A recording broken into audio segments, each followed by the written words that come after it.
Hello folks, and welcome to the channel, or welcome back. Now every so often people tell me racing is way too expensive, and the reality is it is not. Obviously if you're going to race in competition, then it's expensive. But if you participate in track days and gentleman racing, then it's very well affordable, especially because you can get a fairly cheap race car. Yes, you will have a bit of work on it, but you will enjoy the work, and if you're a little bit technical savvy, that will be no problem. But if you're going to get one, make sure that you get one where there are still plenty of spares on the market. Don't get an exotic race car, because that's going to cost you an arm and a leg, and it will be very difficult to repair it. The same thing is true for race cars that have a history with very famous drivers. Typically, they are overrated in terms of financial cost to buy them, and once you have them, you're not going to be at ease on the racetrack. You're going to be worried about it, that you're going to crash it, that somebody will run into you, that it's going to have some damage. Because at the end of the day, it's all about the thrill and the fun. And there is no difference between a cheap race car that you have completely restored and the race car which is in top condition and very expensive. The thrill is exactly the same, and you don't want to have the worries. Now this red one that you see here, I bought it for 6,000 euros, and there's plenty of spare parts on the market. I spent another 2,000 euros on it to get it to the condition it is in right now. And now that car has given me a lot of pleasure doing track days and gentleman races. There were a lot of things wrong with it, but the technology and the mechanical parts are so simple that even my dog could fix this car. Spare parts were also very easy because I got those from Fiat and some very common parts in general. In fact, the car even came with a spare engine. Now I know this is a Kawasaki Ninja engine, not everybody likes that, but I can tell you this goes like a rocket.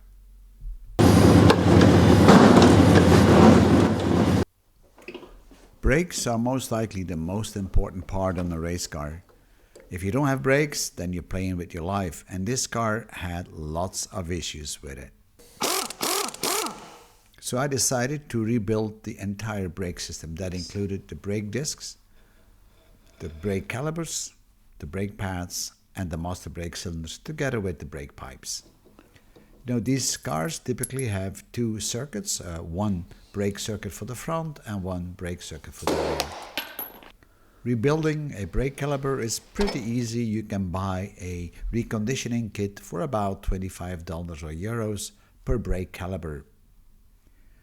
It wasn't worthwhile to repair the old master brake cylinders as you see here. It was much better to buy brand new ones. So I took the brake calipers apart, shell blasted them, cleaned them inside, and then installed all the new components that were in the rebuild kit. The brake balance was repaired, and the brake balance is actually a solution whereby you can regulate the amount of braking force on the front wheels and the rear wheels separately. Now while I was at the front working, I decided also to change the wheel hub and the bearings, getting new discs, and then reinstall all the components, the brake calipers, the brake pads, and everything else that makes up the brake system. I also installed brand new master brake cylinders, and there is one, as I said before, for the front, and there is one for the rear brakes. I topped them up and then I rinsed them through, because it's always good to rinse through after you installed new parts and new hose pipes, to rinse everything through properly before you really start to bleed the brakes. Bleeding the brakes can be a little bit tedious, but after all, for every race you bleed the brakes anyway. Next up is the suspension and the steering. And again on this car, it was in a pretty poor state, so I decided as well to take it fully apart. Now I know the sequence in this video may not be 100% correct, because I did do the front wheels and the brakes only after the suspension was done. But anyhow, here you see the double wishbones. The car has a wishbone on the top, a wishbone on the bottom, and it was important to take all the parts out, including the steering rack and the steering wheel, which was pretty much of a mess, as you can see, and it was really tough to get it off, but at the end I was able to remove it and rework the boss that fits on the steering column and the bearings that holds it in place. I shot blasted all the parts, and here you see the upright, but you also see the wishbones, and I was double checking specifically all the welds on the wishbones.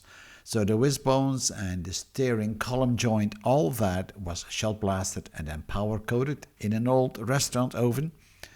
And it turned out to be quite alright and clean, so we reassembled everything, and now I was able to put everything back together on the car. And here you see that wishbone after the shot blasting. The steering wheel boss was verified and the steering wheel was sorted out.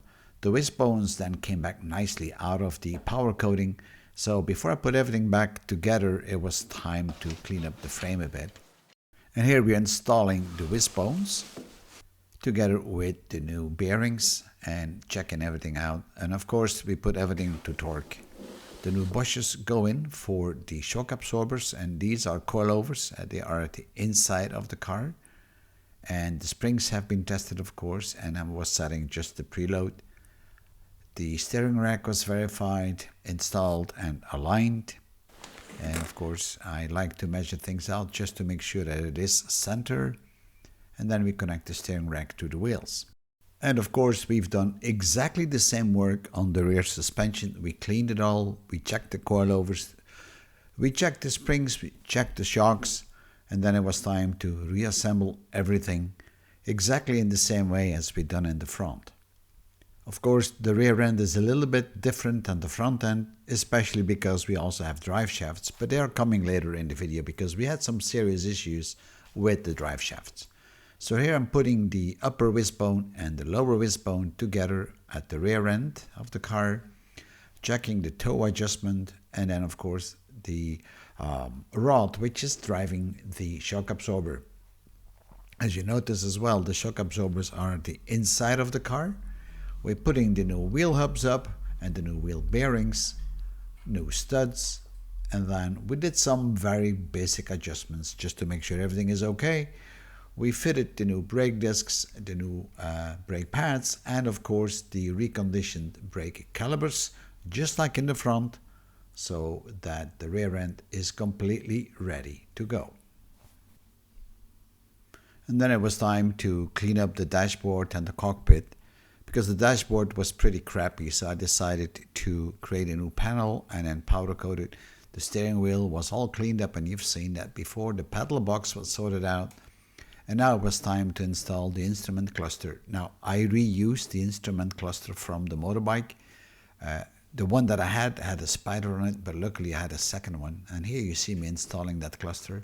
You'll notice there will be a lot of cabling between that cluster and the engine, and that is something we also needed to protect. But first of all, I did trial out if everything would work. And here you see that brake balance. And then it was time for the seat belts. And they had to be replaced, and we have put brand new in. And here you see all the cabling that we are kind of locking into place and protecting. And a lot of the cabling is going actually to the instrument cluster. We also fit a new fire extinguisher and lock it into place. And of course you want to be seated properly, so the seat was reused, but we have put some additional padding into it to have a little bit of a more comfortable seating. The biggest problem on this car was the drive shaft. It was bent, and on one side it has a spline of a Fiat Panda, and on the other side it's from a Volkswagen. So I had to get those specially made, and that was also the most expensive cost. At the same time, I changed out the sprocket, I put new bearings in. I had to make some cuts into the bearings so I could lock them in place, and then finally I had to put it all on the press and push it together. I don't think you could do this without a press, but of course a press is always handy. When that was done, everything was running very smoothly, and I was about ready now to see on how I could fit the drive shafts and the CV joints. But first of all I had to install the diff into the frame of the car. And here I'm putting together the CV joints with a lot of grease, as you can see. That grease always comes with it, so I wanted to make sure it's packed properly, and then you seal it off with a boot. And here I'm clamping that boot together, and now the drive shaft on the right hand side is going in, and we're putting it through the wheel hub, so now we can drive the wheels and locking it all together. Once that was done, everything seemed to run smoothly without any problems. It was time for a new chain. I had to cut the chain to the right length, and then you have to reconnect it once it's on the sprockets, otherwise you can't do this. Of course, I could play with the sprocket size in the front and in the back to change the torque ratio, but in this case I left it as it is. Here I'm putting the chain to torque, and now that's ready. And finally I could start working on the engine, and when I looked on the cooling system, I almost fell off my chair. I mean, that looked so shitty. I can hardly believe that anybody would race a car like this with a radiator in this condition. It was bent, it was broken, it was leaking, all the kind of things you don't want to have. So I decided to take it out and to replace it with a brand new one. I also had a spare one from the bike that came with it. So that way I could swap it out.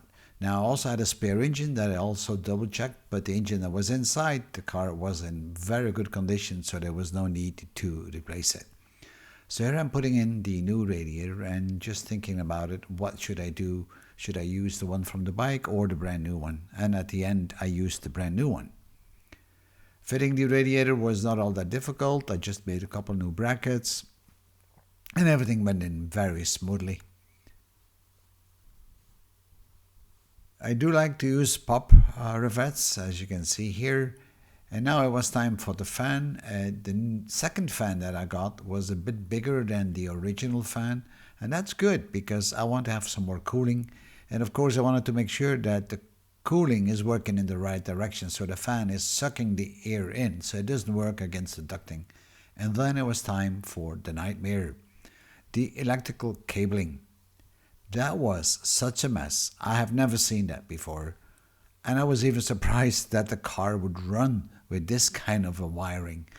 So I decided, without the diagram, to start cutting things and reconnecting it in the proper way, using heat shrink and proper ways of connecting things, by soldering things together, by putting up new connectors, because it didn't make sense, all this big mess. I think even a mouse wouldn't find its way in it. Some people really make a big mess of things, and maybe they should keep their hands off cars before they screw it all up. Anyway, here is the final result, all nice and tidy and protected, properly connected. Unused wires are cut off and insulated and so on. So now I could actually put the radiator in and hook it all up with all different gauges. This is a temperature gauge which is sitting actually straight on the engine, and I also have one on the dashboard. So I'm putting some cooling liquid in just to see how things go. And that started up quite nice. So now it was time to put a new battery in, also a bracket for the battery, and do some more electrical work to put some relays up and the starter cable. And here you have that starter cable, the battery goes in. This was a new battery. It's a bike battery, so yeah, you don't need a real big one. But at least now everything is nice and tidy and verified and checked. So it won't break down on the racetrack, that's for sure. Well, at least let's hope that's the case. While I was at these locations, I also changed the fuel filter. And that's something, of course, you change quite often. But it's a bit in an awkward place, so I took the opportunity to do it. And then we checked some other of the electrical connections, like the rain light. And then it was time to give the engine a little bit of tender loving care. Changing the spark plugs, obviously, checking the spark plugs, checking the compression. All that was done. Obviously, we also changed the engine oil. And I do like to use Motul engine oil, which is race oil. Very good quality oil, because the gearbox, the clutch, and all that works together. So at the end, I think this started to look pretty good. So it was time to run it up and see how that would work. When I got the car, the radiator didn't have a spillover tank, or an expansion tank. And here is my expansion tank, brand new in aluminum, but I had to make some modifications to it. So I decided to fit that expansion tank. Fits just I don't know why they did not put one in there, but it makes a huge difference. So now we are filling it up so we can all test it out. Temperature was nice and steady on 60 degrees, and a little bit later it showed 78 degrees on the dashboard. But like anything else, the engine breathing, the oil, the cooling system from the expansion tank cannot drip on the racetrack. You need to catch that spillage, and that's what you call a spillover tank that you just saw me installing on the site. It's a small one, it's a 1-liter one. But here you get a bit of an impression on how we fixed the cooling system, on how the engine was done, and the spillover tank. And I think all this looks pretty neat and tight. The battery.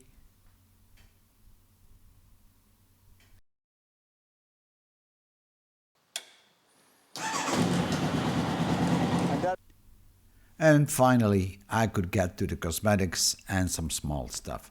A lot of the locks didn't work anymore, so I drilled them out, replaced them, and then I could sand and repair the bodywork. Once that was done, I applied a good quality primer to it, which is this black stuff that you see here. I let it dry and then decided to apply a blue base coat. And I'm using 2-component paint, so you have like a base color, which is this blue stuff, and I'm just dusting it off here. And then you have maybe 2 or 3 clear coats on top of that. And this is what I'm preparing right here. Painting is not all that difficult, and I always do it in my own homemade paint booth, and I have a lot of videos on that paint booth. And here you see me putting in these new connectors. Also the nose had to be done, and of course I had to do some polyester repair and so on. And then finally, which is most of the fun, is putting the stickers on and some plates, to make it look nice. I put the air filter up, and I got what I call a race air filter on the top of it. By the way, I also, of course, changed the oil filter on the engine. Some extra hoses, and then this is actually scooping in air, so we have a little bit of a forced induction of air into the carburetors. And here is the car, basically all finished, and honestly, I think it's looking pretty good. And I've been driving it on the track a couple of times already, and this car is really going very well. Now, if you're going to ask me what the total cost was, like I said, it was around 8,000 euros altogether. Of course, that's without your driving gear. That is without your fees for the racetrack. You need to add all this, and of course not your trailer. But all by all, this car that you see here on the screen did cost me 8,000 euro, and it's in perfect condition. Thank you for viewing, and I'll see you in my next video. Bye bye.